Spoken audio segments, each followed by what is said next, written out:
What's up, y'all? Welcome to 8-Bit Memory Gamer. We are going back down memory lane. All right, for show. For show. Back in the saddle of the memories of the good old days. Yeah. Y'all make sure y'all like and subscribe. Put in the comment section that you subscribed and also put in some suggestions, things that you maybe want us to talk about. Feedback. We Feedback. need that feedback.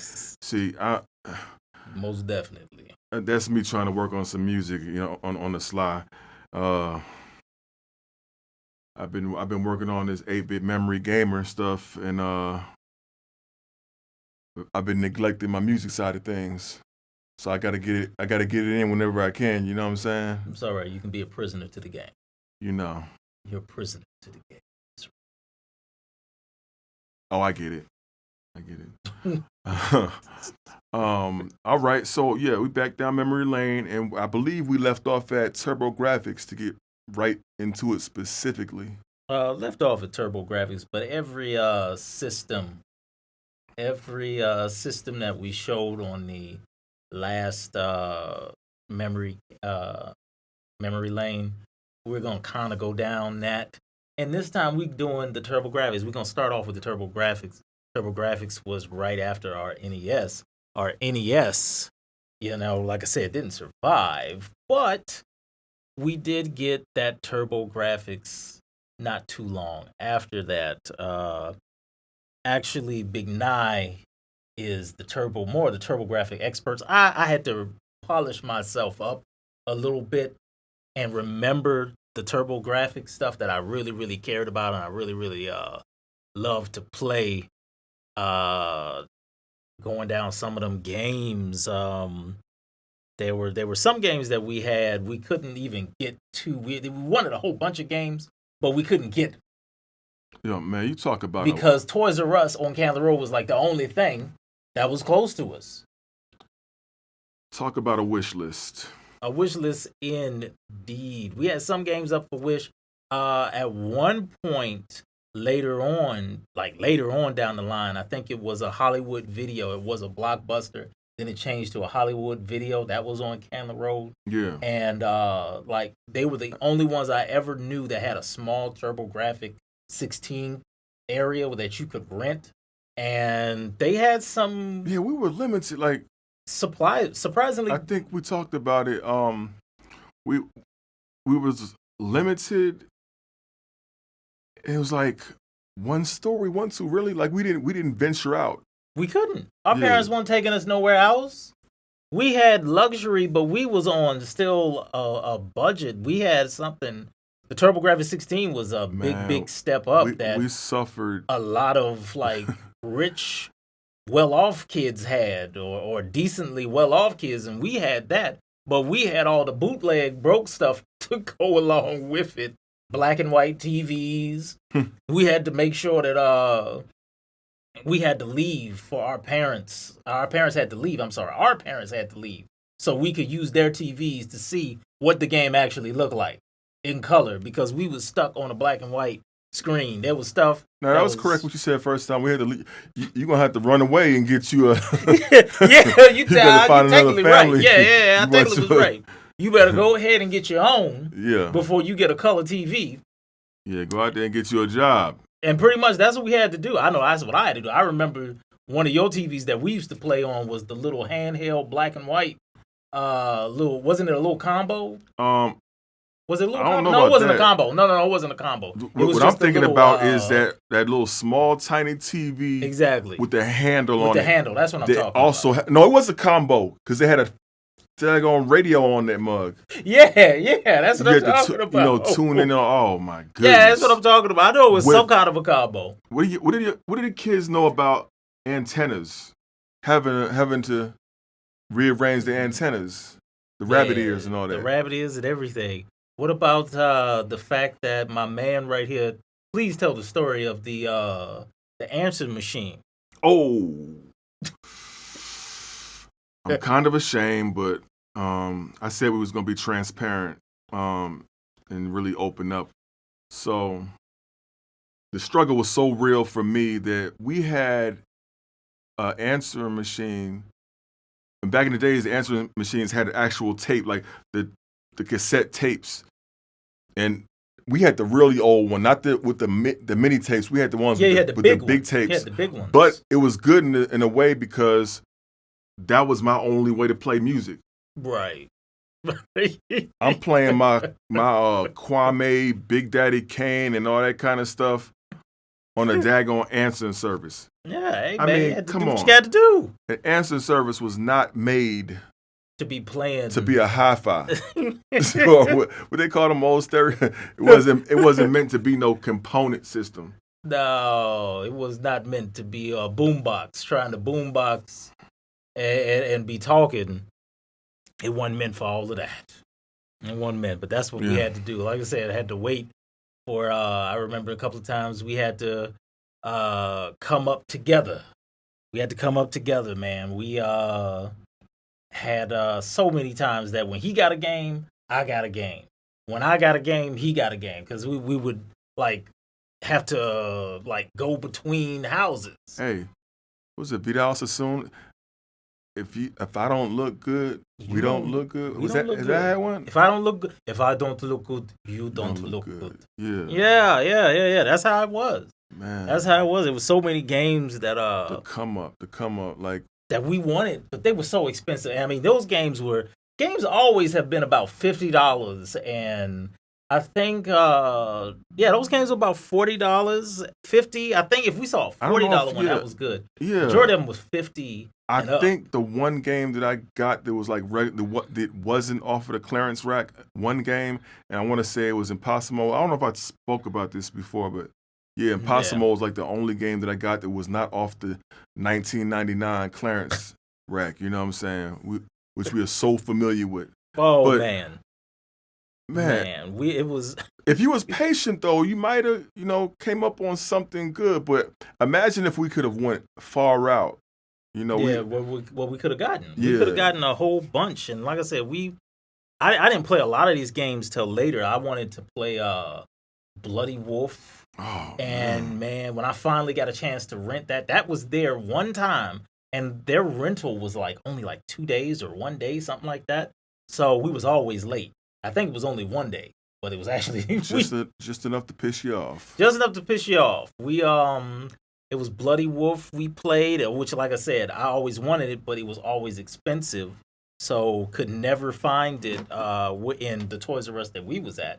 And it was never on the clearance rack when it was. It was never on clearance. It was always $50-something, and our parents was not paying that. Nah. So speaking of am I getting ahead of myself? I was going to bring up the CD-ROM. Probably getting a little ahead, but that's a hope. All right, that was a hope and a dream, though. Let me fall back. Definitely. I ain't gonna break. I ain't gonna. We'll get to that. Nah, that was a hope and a dream. Though. You back on that wish list again. Yeah, that was a hope and a dream right there. One game. We did have Space Harrier. That was from the arcade. My mom loved that game. We was on that a lot. What was another game? A bargain game for us was Bomberman 03. Yeah. Bomberman. They had Clarence written all over it. Yeah. Even without the sticker, you knew it was Clarence. Yeah, I was embarrassed about that. Yeah, I was embarrassed about that. Yeah, some games were made just for Clarence. Yeah, there was. You remember the game Tricky Kick?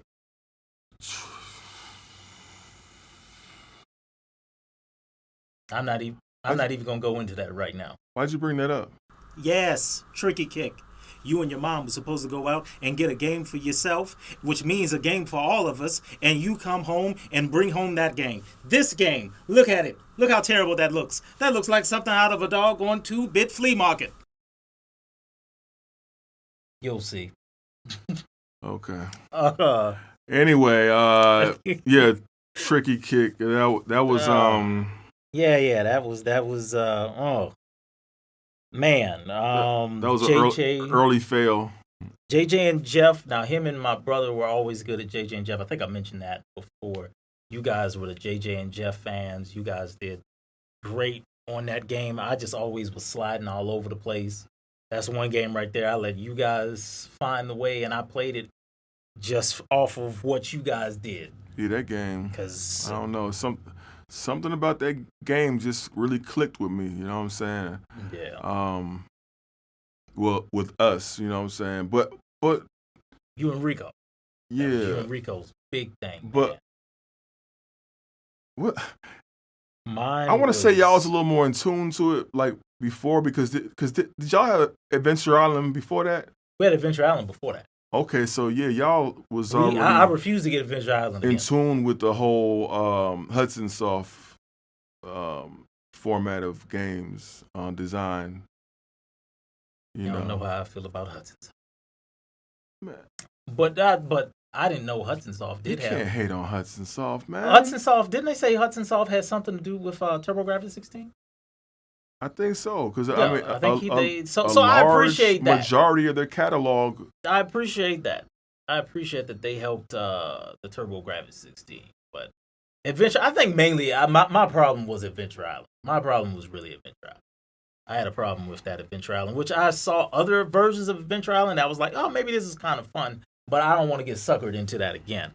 But man, we had, but our list, man, that list that we had, the legendary axes. Oh man, legendary 1 X. and 2, man. I finally got a chance to Didn't know about play. 2. I don't recall 2. I got a chance to play both of them. That was when, and I wanted to keep them so bad. But I mean, when they said that if you don't return that game, that's about $500.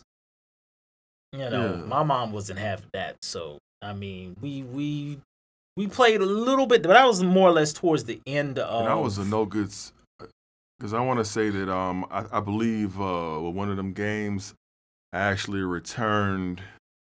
You did some shady stuff. Yeah, I think I did some shady. I'm sorry. I'm telling y'all too much. It might have done some shady stuff on that. Yeah, Hollywood Video's gonna come get me. Could be. And we've come to collect. But Keith Courage was another fun game. Man, that Keith came with the Courage. system. I mean, really, That was really a good bargain. out of though. necessity, you really had no choice. Like, you really had to, but it was good though. That was a Like, good I game can't- yeah. for it to come with a system. I mean, it had some levels to it. It had some layers to it. Because once you transform, because you wanted to really, really transform, and then you had the shop owners that you could go in and talk to a little bit and get some stuff, and it was pretty cool. Yeah, and the graphics weren't disgusting. They weren't like they. Once you saw it on a color TV. Yeah, yeah. And you could actually tell. Oh, that's ice. That the whole time we did not know that was an ice board, and that's a true story. We did not know that was an ice board. We just were like, why are we slipping? What is this? We did not know it was an ice board. There was plenty of times, like I think that was Keith Courage too, that the platforms would be raising and we couldn't see the platforms because they were like white and they would like get into the background and we couldn't see like where to jump. Like it wasn't like we would have to play those boards on. We have to make it to that board on like when our moms was gone. Yeah. So we could play on their TV. And we also have to point out the fact that we had to appreciate certain aspects of the game, like games like the sweet spots. We had to really find the sweet spots. Man, there was a lot of games that had them sweet spots. Keith Courage was one of them. Keith Courage definitely had they would stomp on you the a lot. boss sweet spots. Yeah, the bosses would stomp on you, and man, it was Vigilante.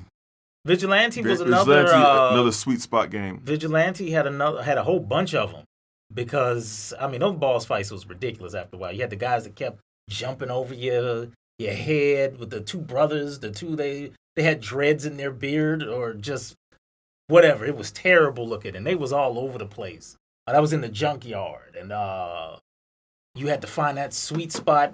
And if you had kept your nunchucks the whole time, it made it easier. Yeah. It made it easier. Which makes sense, yeah. You had the boss that kept blowing up his own Why wasn't he? He was just throwing dynamite out, all in his crotch. All in his crotch, just blowing it up. This is blowing it up. This is DX before DX. I wondered, wasn't there supposed to be a chain attached to that guy's?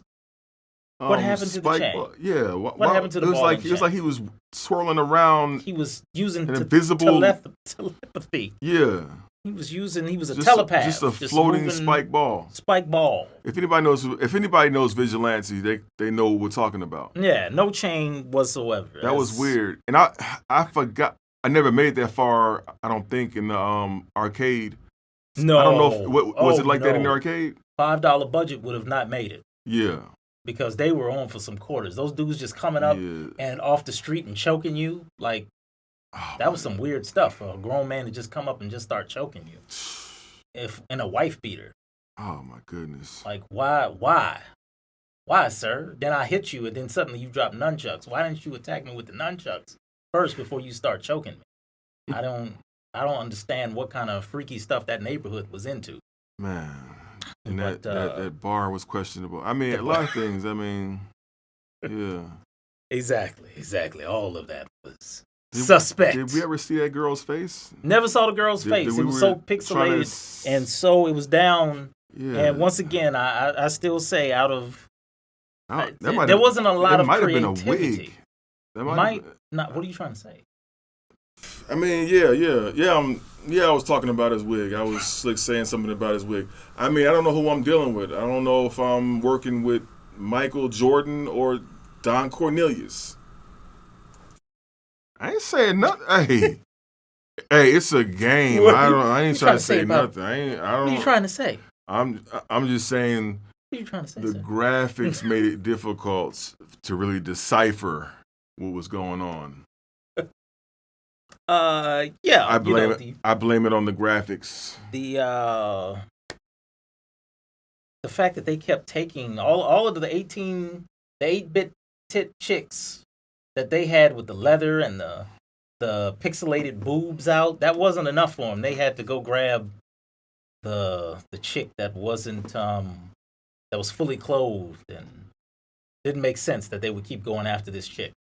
I don't know. I've always wondered about that. Yeah. But there was actually a lot of good racing games we had too. Because we had Victory Run. Get into it. Victory Run was pretty cool, y'all. Victory Run, surprisingly, that was one of the first games I had ever played that was talking about stick shift or automatic. Yeah. And if you had that stick shift and knew how to work it, you could go really, really fast and could beat those times. You could really beat those times. You know what really grinds my gears? I had to go there. Final Lap. Twin. Final Lap had the twin. Can't leave the twin out. Yeah, it had the split screen. Yes. It had the split screen, and it was pretty cool. It had three ways to play. You had the time run, and then you had the expedition little one that it was different type cars that were already ready, and then you had the campaign. I mean, story mode. If you ask me, it was. If you ask me, it had layers. It had layers. It was like a. What is that? A Tootsie Roll pop, like you know. Yeah. It kept going, and it kept giving you more. You undress it, and that was another game. That was another game that you kept going and going and going, and it never ended. That was kind of irritating me because they kept throwing the same bosses driving different wigs. Same bosses, different wigs. But every time you would see them, they would be different. And they'd be like, you have to beat me to get to the next level. You got to get them credit, though, for...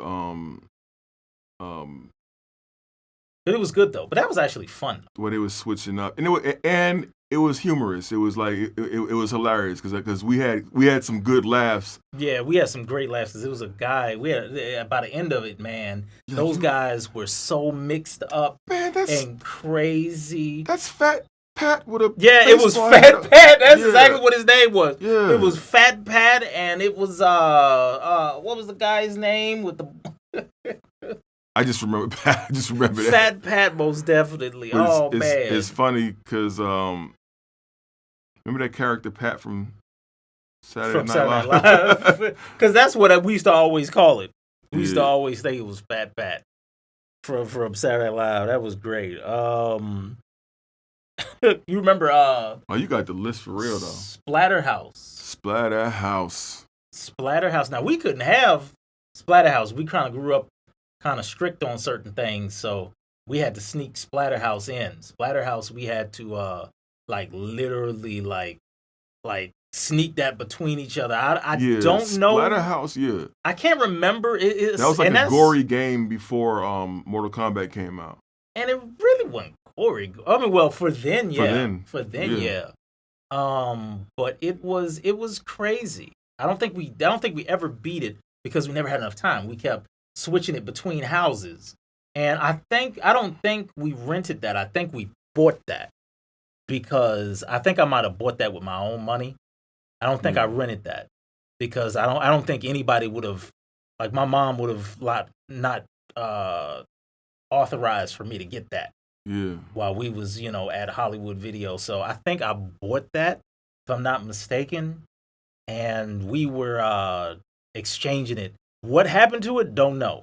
But I know I kept giving it to him. Hey, out of here, take it. My mom. I'd leave it at his house. He'd be like, "Hey, yo, you gonna take the game, or you gonna keep it here?"